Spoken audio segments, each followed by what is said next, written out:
Assalamu alaikum students, welcome to English class. Today we are going to do a poem, A Dream Within a Dream, written by Edgar Allan Poe. He was an American poet, editor and literary critic. Poe is best known for his poetry and short stories, particularly his tales of mystery and the macabre are very famous. By the end of this poem, you'll be able to give a personal opinion and justify a stance related to viewpoint, and you'll be able to understand theme and its development. You'll be able to give your personal response and justification, and you'll be able to recognize literary devices used in this poem. So here is the poem, A Dream Within a Dream. Take this kiss upon the brow, and in parting from you now, thus much let me avow, you are not wrong who deem that my days have been a dream. Yet if hope has flown away in a night or in a day, in a vision or in none, is it therefore the less gone? All that we see or seem is but a dream within a dream. I stand amid the roar of a surf-tormented shore, and I hold within my hand grains of the golden sand. How few, yet how they creep through my fingers to the deep, while I weep, while I weep. O God, can I not grasp them with a tighter clasp? O God, can I not save one from the pitiless wave? Is all that we see or seem is but a dream within a dream? Beautiful poem, okay? So in this poem, Edgar Allan Poe's tone is very depressing. Uh, it's sad, okay? Uh, in both these stanzas, he described that life slips away from us like a long lost lover or a fistful of sand creeping through fingers. Little by little, life slips away from us like the sand. And he is secretly telling us that life is precious and that we should try to hold on to it. But sometimes death comes upon us like the surf, and it takes the sand of our life away with it.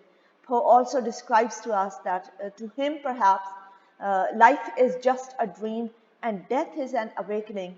And Poe says that if we are lucky, we'll be remembered when we die. Otherwise, the dark wave of death will come and wash away our sand, the memories and the elements of our past life. So sand, it refers to memories and elements of our past life. Here I have given two links, okay? You can click on these links and you can watch this video also, okay? Now we'll analyze stanza by stanza. In the first stanza, now see, take this kiss upon the brow. The poet lost his lover that left him all alone, and he is giving her one last kiss, that is goodbye kiss at her brow at the day she died, okay? And above it refers to the person admits and he is being certain of something, okay? And in the next line, it is revealed that the author is parting or leaving the woman and he wishes to avow or express something to her. And apparently the woman says that his days have been a dream, and the author finds it to be true, that the woman is not wrong. The meaning of dream here is unclear. We don't know what actually the writer is talking about. It is either he really has been dreaming, or the woman is talking about how their time together was dreamlike, okay? So both the meanings can be taken. And the poem begins with the speaker saying goodbye to someone employed to be his lover. And this other person has said that the speaker's days have been a dream. This lover of the poet, or that woman, she has told that his days have been a dream, and the speaker agrees with this statement. It's not clear if this statement is meant in a positive sense or is in this relationship has been really great and dreamy, or in the sense that the relationship and the speaker's life itself is not in the line with how things actually happen or they are. That is, the speaker has been living in a sort of fantasy world.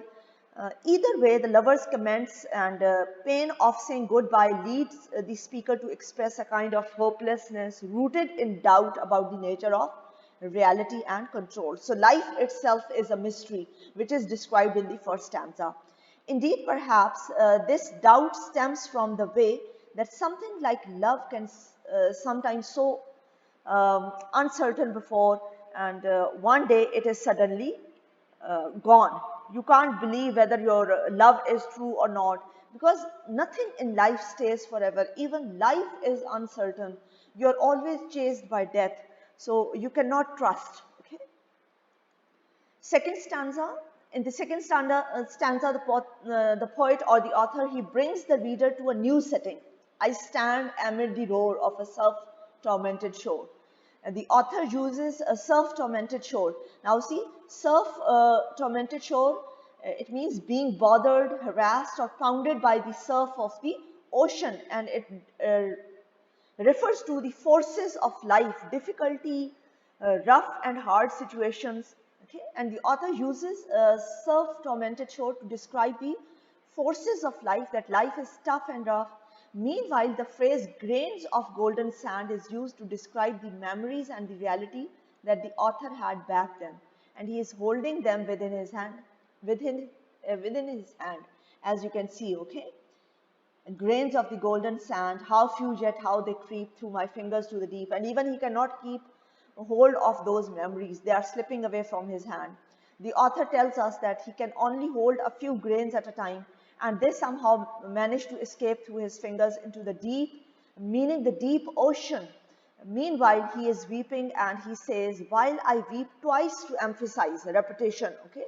And he tells that his grip on reality, like the sand, is slipping away, thus leaves him frustrated and angry and sad.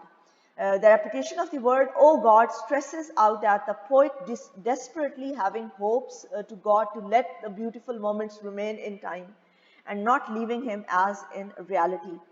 No matter how tight his clasp, his grasp could not save the memory or the sand from slipping away. So in life, we do come across situations where we cannot handle the situation. Things happen. Whatever is in our fate, it happens. And he then questions again whether everything that happens to us in life is as irrelevant as a dream. Just like in your dreams do not come true, in the same way, whatever happens in life, human beings, they don't have any control over that. Now see, personification, pitiless wave. Pitiless wave. Wave is personified, okay? Repetition of the words, oh God, can I not grasp, oh God, can I not save, all that we or see, but a dream within a dream. So this is the repetition of the word to emphasize on the point. Now, the second stanza then finds the speaker suddenly alone, standing on a beach, and the speaker, he tries to confirm the reality of the world by grasping at the sand.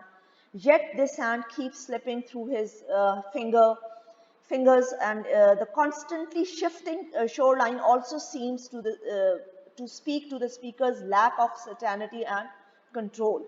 And the speaker wants to find something solid to hold on to, but he is faced only with a relentless and ongoing change. He cannot hold the things in his hand. Change is happening all the time.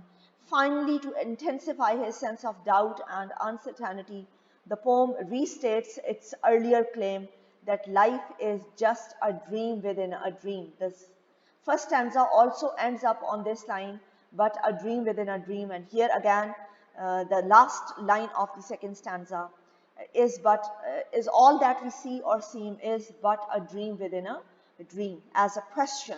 Okay, that is, even the speaker's strongly held intuition about the unreliability of knowledge is uncertain too.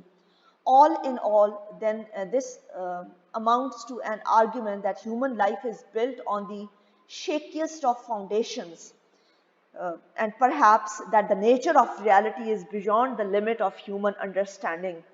Uh, Life is a mystery, and nobody has been ever able to resolve this mystery or to solve this mystery. So this was all about a dream within a dream. Okay. Hopefully you would have understood. Thank you so much for listening. Have a good day. Allah Hafiz.